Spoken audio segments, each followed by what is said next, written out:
사랑하는 여러분, 여러분의 정체성을 확실하게 인식하고 살아야 되겠습니다. 정체성을 붙들고 살아야 되겠습니다. 내가 누군가, 나는 어떤 사람인가, 내가 뭘 해야 되는 사람이지, 내가 뭘 위해 사는 사람이지, 내가 누구인가, 이거를 아는 거는요 인생에서 가장 중요한 겁니다. 이거 모르면 짐승이죠. 사랑하는 여러분, 여러분 누굽니까? 여러분 어떤 존재입니까?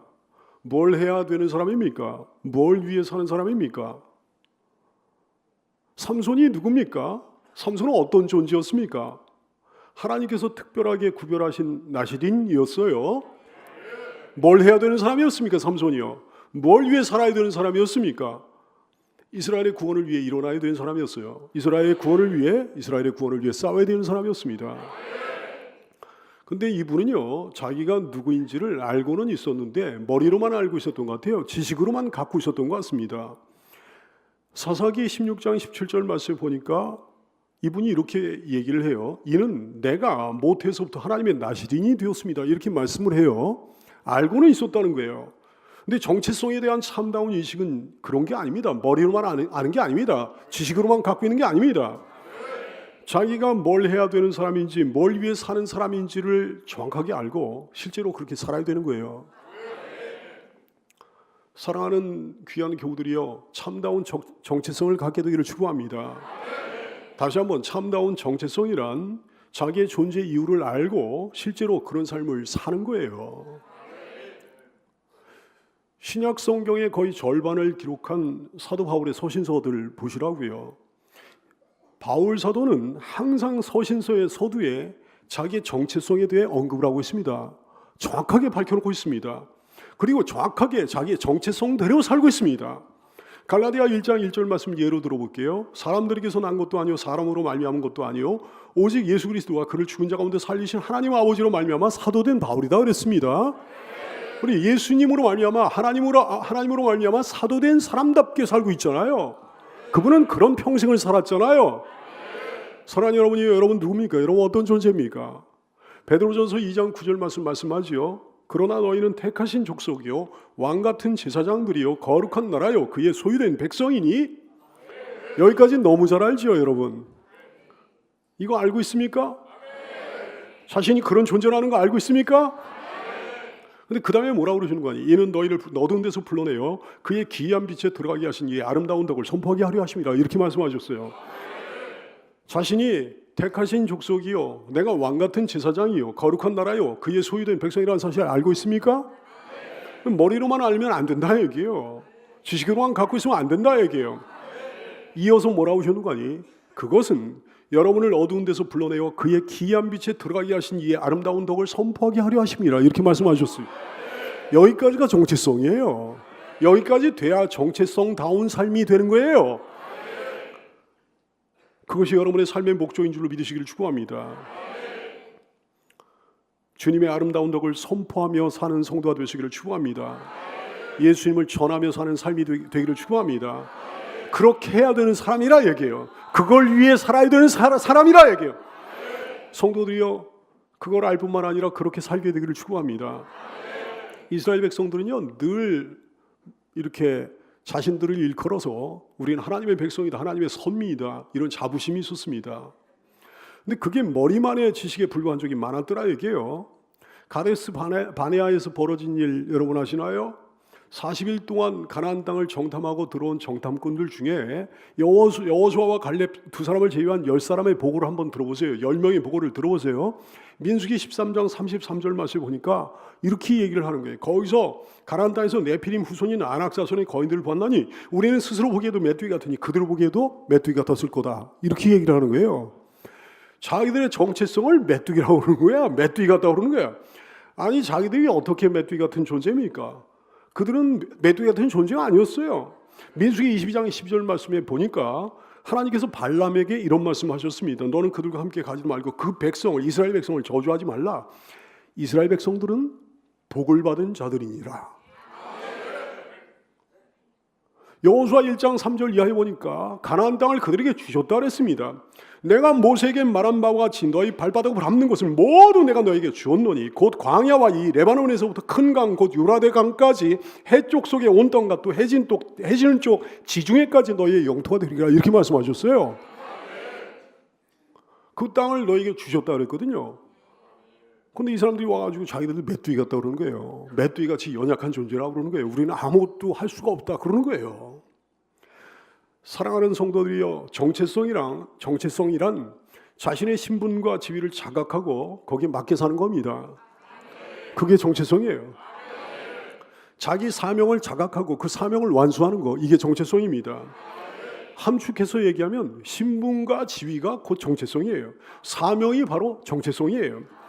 삼손의 신분과 지위가 뭡니까? 나시린입니다. 사사입니다. 그러므로 나시린으로서의 신분과 사사로서의 지위에 맞게 살아야 됐던 거죠. 삼손의 사명이 뭐예요? 이스라엘을 블레셋의 압제로부터 구원해내는 일이었어요. 이것이 그의 정체성이었습니다. 하지만 이 사람은 자기의 정체성을 머리로만 알고 있을 뿐 실제로 준행하지 않고 있는 거예요. 까맣게 잊어버리고 있는 거예요. 오늘날의 우리도 마찬가지입니다. 사랑하는 여러분이요, 정체성을 옳게 인식하고 살게 되기를 축복합니다. 자기가 누군가를 확실하게 알아야 사람다운 사람이에요. 자기의 신분과 지위를 자각하고 거기에 맞게 살아야 사람다운 사람입니다. 각자의 사명을 자각하고 사명을 완수하며 살아야 사람다운 사람입니다. 그리스도인으로 살게 되기를 바랍니다. 택함받은 백성으로 살게 되기를 바랍니다. 왕같은 제사장으로 거룩한 나라로 하나님의 소유된 백성으로 살게 되기를 축복합니다. 어둠 속에서 빛으로 살게 되기를 바라고 썩어가는 세상 속에서 소금으로 살게 되기를 축복합니다. 예배자의 사명을 완수하게 되기를 바라요. 기도자의 사명을 완수하게 되기를 바라요. 전도자의 사명을 이행하게 되기를 바랍니다. 봉사자의 사명, 헌신자의 사명, 삼손처럼 잊어버리지 말고 항상 기억하며 살게 되기를 축복합니다. 그 사명을 완수하는 삶이 될 수 있기를 예수님의 이름으로 축원합니다. 사랑하는 성도들이여, 마지노선을 지켜야 되겠습니다. 삼손의 마지노선은요, 와르르 무너졌거든요. 머리카락은 삼손의 마지노선이었습니다. 머리카락이 뭘 의미한다고요? 예수 그리스도. 예수 그리스도는 그의 마지노선이었습니다. 오직 예수의 신앙은 그의 마지노선이었습니다. 근데 그 마지노선이 와르르 무너지고 만 거예요. 농담하다가 장난치다가 사사기 16장 13절 말씀, 들릴라가 삼손에게 이르되 당신이 이때까지 나를 희롱하여 내게 거짓말을 하였도다. 내가 무엇으로 당신을 결박할 수 있을는지 내게 말하라 하니 삼손이 그에게 이르되 그대가 만일 나의 머리털 7가닥을 배틀의 날실에 섞었자면 드리라. 뭐 장난치는 것 같아요. 농담하는 것 같아요. 신성한 것을 가지고 농담하거나 장난치면 안 됩니다, 여러분. 신명기 5장 11절 말씀, 너는 네 하나님 여호와 이름을 망령되이 일컫지 말라. 나 여호와는 내 이름을 망령되이 일컫는 자를 죄 없는 줄로 인정하지 아니하리라 그러셨어요. 농담도 한계가 있는 거죠. 장난 함부로 치면 안 되는 거죠. 여러분, 영적인 것을 가지고 함부로 장난치거나 농담하지 말게 되기를 축복합니다. 더더욱 하나님의 이름을 욕되게 하지 말게 되기를 축복해요. 삼손은 하여튼 결국은 참혹한 수치와 고통 속에 빠지고 만 거죠. 마지노선이 무너지면 원수 앞에서 무장해제를 하게 됩니다. 17절 말씀, 삼손이 진심을 드러내어 그에게 이르되 내 머리 위에는 삭도를 대지 아니하였나니 이는 내가 못해서부터 하나님의 나신이 되었습니다. 미천을 다 까발리고 있는 거예요. 만일 내 머리가 밀리면 내 힘이 내에서 떠나고 나는 약해서 다른 사람과 같으리라. 자기 미천을 다 놓았어요.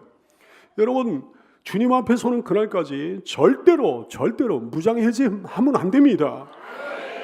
정신 똑바로 차리고 깨어 살아야 됩니다. 전신갑주로 완전 무장한 그리스도의 용사로 자나깨나 그 무장 해제하지 말고 살게 되기를 축복합니다. 에베소 6장 10절 이하에서 그러셨거든요. 끝으로 너희가 주 안에서와 그 힘의 능력으로 강건하여지고 마귀의 간계를 계속해서 우리를 공격하는 마귀의 간계를 능히 대적하기 위하여 하나님의 전신갑주를 입으라. 입었다 벗었다 그러는 말씀이 아니에요. 계속해서 입고 살라는 말씀이에요. 정신 똑바로 차리고 어제 승리했으면 오늘도 승리하라는 말씀이죠. 로마서 13장 10절, 밤이 깊고 낮이 가까웠으니 그러므로 어둠의 일을 벗고 빛의 갑옷을 입자 그러셨어요. 빛의 갑옷을 입고 항상 살라는 말씀이에요. 그 갑옷 벗지 말라는 말씀이에요. 빛의 갑옷을 항상 입고 사는 성도가 되기를 축원합니다. 다시 한번 점검해 볼까요? 우리의 영적 마지노선이 뭘까요? 우리의 미천이 뭘까요? 삼손의 머리카락, 그것이 우리 미천입니다. 그것이 우리 영적 마지노선입니다. 예수 그리스도, 오직 예수, 오직 성경, 오직 말씀, 어린애같이 순수한 신앙. 사랑하는 여러분, 질문 한번 할까요? 당신의 머리카락 온전합니까? 마지노선이 무너지지 않는 인생 되려면, 마지노선을 지키고 싶으면 딸랑 그것만 가지고 있으면 안 되는 거죠. 그것만 남아있으면 당연히 좀 위험할 수 있는 거죠. 그 앞에 전선부터 강하고 튼튼해야죠. 더 넓게 땅을 차지하고 있어야죠. 마지노선 이런 거 걱정할 일이 없는 인생이 될 수 있기를 축복합니다. 마지노선까지 밀리지 말고 처음부터 계속해서 아예 승리하게 되기를 축복합니다. 삼손은 들릴라의 무릎에서 평안히 잠들어가지고 머리카락을 잘렸습니다. 19절 말씀, 들릴라가 삼손에게 자기 무릎을 베고 자게 하고 사람을 불러 그의 머리털 7가닥을 일고 괴롭게 하여 본즉 그의 힘이 없어졌더라 그랬어요. 들릴라의 그 무릎을 베고 깊이 잠들어버린, 평안하게 그냥 새근새근 잠들어버린 삼손이요. 들릴라의 무릎이 뭘 의미할까요? 쾌락의 늪을 의미하죠. 무장해제를 의미하죠. 무장이 해제가 돼버린 거예요. 그냥 그 품 안에서 말이죠. 그 무릎에서 무장해제가 된 거예요. 거짓된 평안 속에 빠진 거예요. 평안하게 잠들었는데 그건 거짓된 평안이었어요. 멸망을 예고한 거짓된 평안이었어요. 깊은 영적인 잠에 빠져든 겁니다. 실제로 잠이 들었지만 영적인 잠에도 빠져든 거예요. 사랑하는 여러분, 쾌락의 늪, 육신적인 어떤 그런 삶을 살면요, 절대로 멸망을 면할 수가 없습니다. 구원 못 받습니다. 갈라디아 6장 8절 말씀에 그러셨어요. 자기 육체를 위하여 심는 자는 육체로부터 썩어질 것을 거두리라. 성령을 위하여 심는 자는 성령으로부터 영생을 거두리라 말씀하셨어요. 로마서 8장 6절 이하의 말씀, 육신의 생각은 사망이요. 세상 사람들 밤낮 육신의 생각만 하잖아요. 그건 사망이라고 그랬어요. 영의 생각은 생명과 평안이니라. 육신의 생각은 하나님과 원수가 되나니 이는 하나님의 법에 굴복하지 아니할 뿐만 아니라 할 수도 없다 말씀하셨어요. 로마서 8장 13절, 너희가 육신대로 살면 반드시 죽을 것이로되 영으로서 몸의 행실을 죽이면 살리라 말씀하셨어요. 세상을 본받지 말게 되기를 축원합니다. 세상 사람과 휩쓸려 떠다니지 말게 되기를 축원합니다. 이 사람이 여기서 무장해제되어 버렸네요. 그 무릎 위에서 거짓된 평안 속에 빠졌네요. 평안한 줄 알았지만 천만의 말씀 평안한 게 아니었죠. 데살로니가전서 5장 3절 말씀, 그들이 평안하다 안전하다 할 그때 임신한 여자에게 해산의 고통이 이름과 같이 멸망이 갑자기 그에게 이르리니 결코 피하지 못하리라. 여러분, 육신적인 삶에 빠져 있으면서 하나님과 거리가 지금 멀어져 있는데 예수님이 여러분 안에 없는데 지금 평안합니까? 멸망이 갑자기 여러분에게 이를 겁니다. 결코 피할 수 없을 겁니다. 깨어나야 되는 줄 믿으시길 축복합니다. 깊은 잠에 빠지면 안 되는 거예요. 잠언서 19장 15절 말씀에 그러셨어요. 게으름이 사람으로 깊이 잠들게 하나니 영적으로도 마찬가지고 육적으로도 마찬가지. 태만한 사람은 줄일 것이나 말씀하셨어요. 나중에 곤궁을 면하지 못하게 될 것입니다. 쾌락의 늪에 빠지지 않는 성도가 될 수 있기를 축원합니다. 한순간도 무장해제하지 말게 되기를 축원합니다. 거짓된 평안 속에 빠지지 않는 성도가 될 수 있기를 축원합니다. 들릴라의 무릎 위에서 깊은 잠에 빠지지 않는 삶이 되기를 축원합니다. 에베소 5장 14절, 그러므로 이르시기를 잠자는 자여 깨어서 죽은 자들 가운데서 일어나라 그러셨어요. 세상 사람들, 이 세상 사람들 영적으로 죽은 자들이에요. 그 가운데서 일어나라 그러셨어요. 그리스도께서 너에게 비추이시리라. 들릴라의 무릎을 베고 쉬지 말아야 되는 거죠. 왜 들릴라의 무릎을 베고 쉽니까? 주님의 무릎을 베고 쉬어야죠. 그게 진짜 쉼이 되는 거죠. 사랑하는 여러분, 헛된 쉼 속에, 헛된 안식 속에 빠지지 마십시오. 참으로 쉴 날이 우리에게 남아 있습니다. 참으로 행복한 날들이 우리에게 남아 있습니다. 히브리서 4장 9절 말씀, 그런즉 안식할 때가 하나님의 백성에게 남아 있도다 그러셨어요. 영원히 안식할 날들이 우리에게 남아 있는 줄 믿으시기를 축원합니다. 하나님께서 이제 삼손을 떠나셨어요.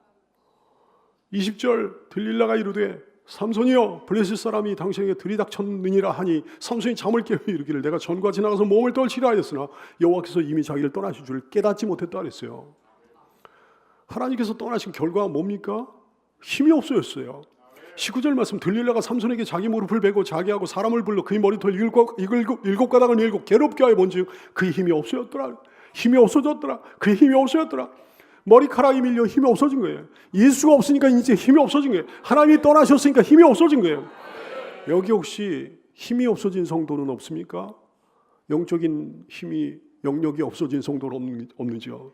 사랑하는 성도 여러분, 다시 한번 질문할게요. 당신의 머리카락 지금 온전합니까? 이 사람은 깨닫질 못했어요. 오늘 말씀에 여호와께서 이미 자기를 떠나신 줄을 깨닫지 못하였더라. 얼마나 비극적인 말씀입니까? 얼마나 가슴 아픈 말씀입니까? 하나님께서 함께 하시는 사람은 지혜롭습니다. 그래서 늘 문제를 깨닫습니다. 원인과 결과를 인식합니다.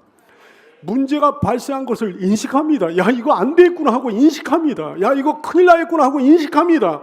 하나님과의 관계가 멀어진 걸 인식한다 얘기예요. 자기가 지금 온전치 못하다는 걸 인식한다 얘기예요. 자기가 지금 이대로 있으면 안 된다는 걸 인식한다 얘기예요.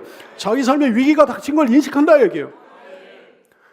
근데 하나님의 영이 떠나면 그걸 깨닫지 못하는 거예요. 그러다 마는 거죠. 여러분 인식하고 있습니까? 인식하는 것 자체가 은혜입니다. 그 자체가 지혜입니다. 인식하는 것 자체가 복이에요.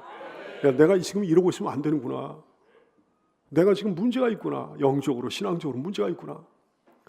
그걸 깨닫는 것 자체가 복인 줄로 믿으시길 바라고, 그거 깨달았으면 한시라도 빨리 돌이키게 되기를 축원합니다. 혹시 인식하지 못하고 살고 있다고 한다면 그건 큰 문제예요. 삼손은 그걸 인식을 못하고 깨닫지 못하고 헛된 힘을 쓰게 됐습니다. 삼손이 잠을 깨며 이르기를 내가 전과 지나가서 몸을 떨치라 하였으나 아무 소용도 없었다 그랬어요. 하나님의 영이 함께 하시지 않으면 우리 모든 수고가 다 헛된 거예요. 시편 127편 1절 말씀, 여호와께서 집을 세우지 아니하시면 세운 자의 수고가 헛되며 여호와께서 성을 지키지 아니하시면 파수꾼에 깨어있음이 허사라다 그랬어요. 공부 열심히 함이 헛되도다. 좋은 대학에 들어감이 헛되도다. 좋은 직장에 들어감이 헛되도다. 하나님께서 함께 하시지 않으면 열심히 사업하고 일하고 직장생활함이 헛되도다. 열심히 가정생활함도 헛되도다. 헛수고하는 삶이 되지 말게 되기를 축원합니다. 헛심 쓰지 않는 삶이 되기를 축원합니다. 전능하신 하나님께서 함께 하시면 우리 놀라운 사람이 되는 거죠. 요한복음 14장 10절, 내가 진실로 너에게 이르노니 나를 믿는 자는 내가 하는 일을 그도 할 것이요 또한 그보다 큰 일도 하리니 이는 내가 아버지께로 감이라. 그보다 큰 일도 한다 그랬어요. 빌립보 4장 13절, 내게 능력 주신 자 안에서 내가 모든 것을 할 수 있는 이라 고백합니다. 마가복음 9장 23절, 예수께서 이르시되 할 수 있거든이 무슨 말이냐, 믿는 자에게는 능치 못할 일이 없다 그러셨어요. 삼손은 보통 사람이었습니다. 지금 보세요, 보통 사람이잖아요. 머리카락 잘려나가니까 보통 사람에 불과했어요. 근데 성령께서 임하시고 하나님께서 사용하시니까 나귀 턱뼈, 그까지 나귀 턱뼈를 가지고 블레셋 군사 1000명을 죽였습니다. 적의 심장부 가사에 갔을 때요, 아예 성문을 뽑아들고 헤브론 납산 꼭대기까지 옮겼습니다. 하나님께서 함께 하시니까 한 사람 삼손이 이토록 위대한 사람이 되는 거예요. 많은 군대보다 더 강한 인물이 되는 거예요. 양치기 소년 다윗에게 하나님께서 함께 하시니까 돌 하나로 무시무시한 용사가 골리앗을 쳐 죽이는 거예요. 양치기 노인 모세에게 하나님께서 함께 하시니까 홍해바다를 둘로 가르고 위대한 지도자가 되는 거예요. 일자무식이었던 어부 출신들 제자들에게 하나님께서 함께 하시니까 초대교회에 초석을 놓는 위대한 사도가 되는 겁니다. 초등학교도 졸업하지 못했던 D.L. 무디 선생, 하나님께서 하시니까 위대한 복음 전도자가 되는 거예요. 여기는 종도 별 볼 일 없는 사람이 불과했지만 전적인 하나님의 은혜로 쓰임받는 목회자가 되지 않았습니까? 하지만 하나님께서 함께 하시지 않으면 이건 무용지물이에요. 하나님의 손이 떠나면 아무 소용도 없는 거예요. 여러분의 모습은 어떻습니까? 오늘날 여러분의 힘은 어떻습니까? 오직 예수의 신앙을 붙들고 있습니까? 영적 마지노선을 지키고 있습니까? 영적인 금기상을 지키고 있습니까? 주께 순종하고 있습니까? 정체성대로 살고 있습니까? 세상에 빠진 거 아닙니까? 세상에 휩쓸려 떠다니고 있는 거 아닙니까? 세상 사람들과 같은 가치관 가지고 있는 거 아닙니까? 하나님께서 주신 힘을 잘 관리하고 있나요? 잘 쓰고 있나요? 그래서 악한 세력을 멸하고 있나요? 하나님 나라 확장시키고 있나요? 사랑하는 성도 여러분, 다시 한번 질문할게요. 여러분의 머리카락 온전합니까?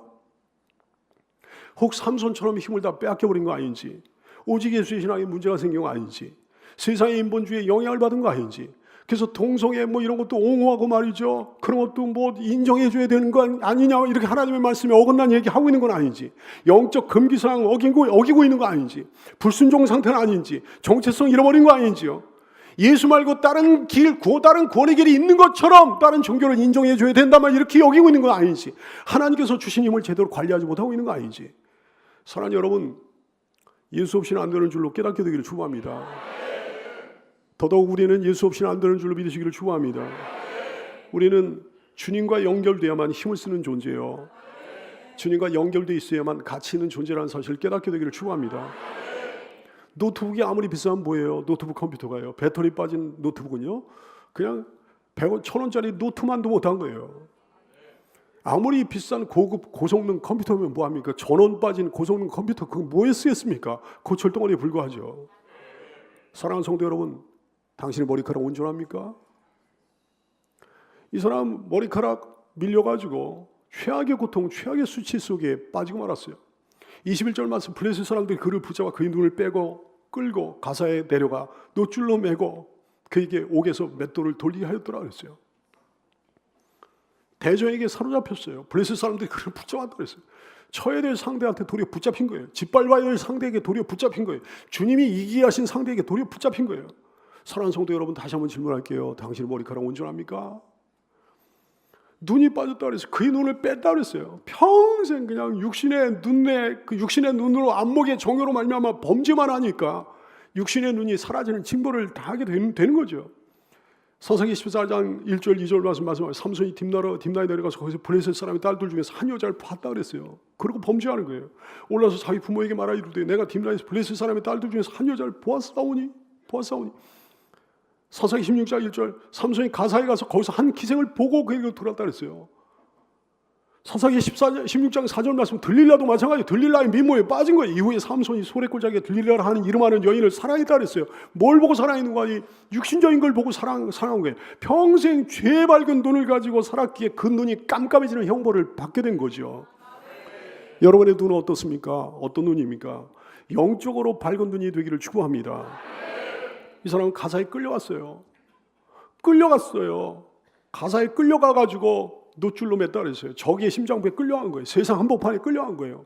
그전에는 끌려가지 않았잖아요. 그전에는 자기가 자유롭게 출입하면서 일탈에 빠지고 그러지 않았습니까? 죄악과 쾌락 속에 자기가 자진해서 빠지고 그러지 않았습니까? 사사기 16장 1절 말씀 보세요. 삼손이 가사에 지발로 가가지고 거기서 한 기생을 보고 그에게로 들어갔다 그랬어요. 근데 지발로 출입하면서 죄악과 쾌락 속에 빠졌던 바로 그 장소가 가장 끔찍한 고통의 장소로 변한 거예요. 여러분, 죄악과 쾌락의 장소는 반드시 큰 고통의 장소가 되는 줄 믿으시기를 축복합니다. 다시 한번 질문할게요. 당신의 머리카락 온전합니까? 이 사람은 거기서 놋줄로 꽁꽁 묶였어요. 가사로 내려간 놋줄로 맸다 그랬어요. 하나님 사랑의 스스를 갖다가 거부하면, 사랑의 사슬을 거부하면 마귀의 고통의 사슬에 매이게 됩니다. 하나님 은혜의 밧줄을 자기가 거부하면요, 세상의 죄악의 밧줄에 묶이게 됩니다. 주님의 종이 되기를 싫어하잖아요. 그러면 마귀의 종이 되고 죄의 종이 되는 거예요. 사랑의 포로 되기를 싫어하잖아요. 그럼 마귀의 포로가 되는 거예요. 주님 사랑의 사슬을 끊지 말게 되기를 축복합니다. 은혜의 밧줄을 거부하지 말게 되기를 축복합니다. 주님의 종이 되기를 거부하지 말게 되기를 축복합니다. 사랑의 포로 되기를, 믿음과 소망의 포로 되기를 거부하지 않는 성도가 되시기를 축복합니다. 이 사람은 거기서 이제 고된 노역에 종사하게 됐습니다. 말씀해 보니까 그에게 옥에서 맷돌을 돌리게 하였더라 그랬어요. 옥에서 맷돌을 나귀가 하는 일이거든요. 나귀같이 지구력이 좀 세고 힘센 가축이 하던 일이었거든요. 근데 이제 평범한 사람에 불과한 그가 이제 그 일을 하게 됐습니다. 나귀 일을 하게 된 거예요. 하나님이 시키신 사역을 자꾸 마다하면 고된 사역에 종사하게 됩니다. 고된 인생살이에 종사하게 됩니다. 밤낮 맷돌이나 돌리는 삶을 살게 됩니다. 무엇을 먹을까, 무엇을 마실까, 무엇을 입을까 염려하면서 다람쥐 쳇바퀴 돌듯 그냥 뱅뱅 도는 삶을 살게 되는 거예요. 하나님이 시키신 사역을 마다하지 말게 되기를 축복합니다. 그걸 기쁘게 감당해야 세상살이도 기뻐지는 거죠. 이 사람은 거기서 조롱거리가 되고 말았어요. 여러분 보세요. 나귀의 턱뼈를 가지고 블레셋 군사 1000명을 쳐 죽이면서 큰 수치를 그들에게 안겨줬던 삼손 아닙니까? 근데 이제 지금은 자기 스스로 나귀 신세가 돼버리고 말았네. 나귀도요, 초라한 나귀, 눈먼 나귀, 거룩한 나시린인데, 하나님의 영광스러운 종인데, 이스라엘의 대용사인데, 대적들이 섬기는 우상의 신전에서 광대 노릇을 하면서 놀이객감이 되고 만 거예요. 사랑하는 성도 여러분, 다시 한번 질문할게요. 당신 머리카락 온전합니까? 머리카락을 관리하는 성도가 되기를 축복합니다. 예수님 붙들고 사는 여러분 되시기를 축복해요. 이야기는 여기서 끝나지 않아요. 여기서 끝났다면 참 절망적일 것 같은데, 여러분 감사하며 주님을 찬양합니다. 이 사람의 머리카락이 다시 자라기 시작했다 그랬어요. 22절 말씀 여러분 한번 읽어보실까요? 시작. 아멘. 머리카락이 다시 자라기 시작했다는 것은 그가 회개하고 통회하면서 주께로 돌아오기 시작했다는 겁니다. 사랑하는 성도 여러분, 여러분의 머리카락 다시 자라고 있는 줄로 믿습니다. 고통과 절망 속에 일시적으로 빠졌다 할지라도 여러분의 머리카락이 다시 자라고 있는 줄을 믿습니다.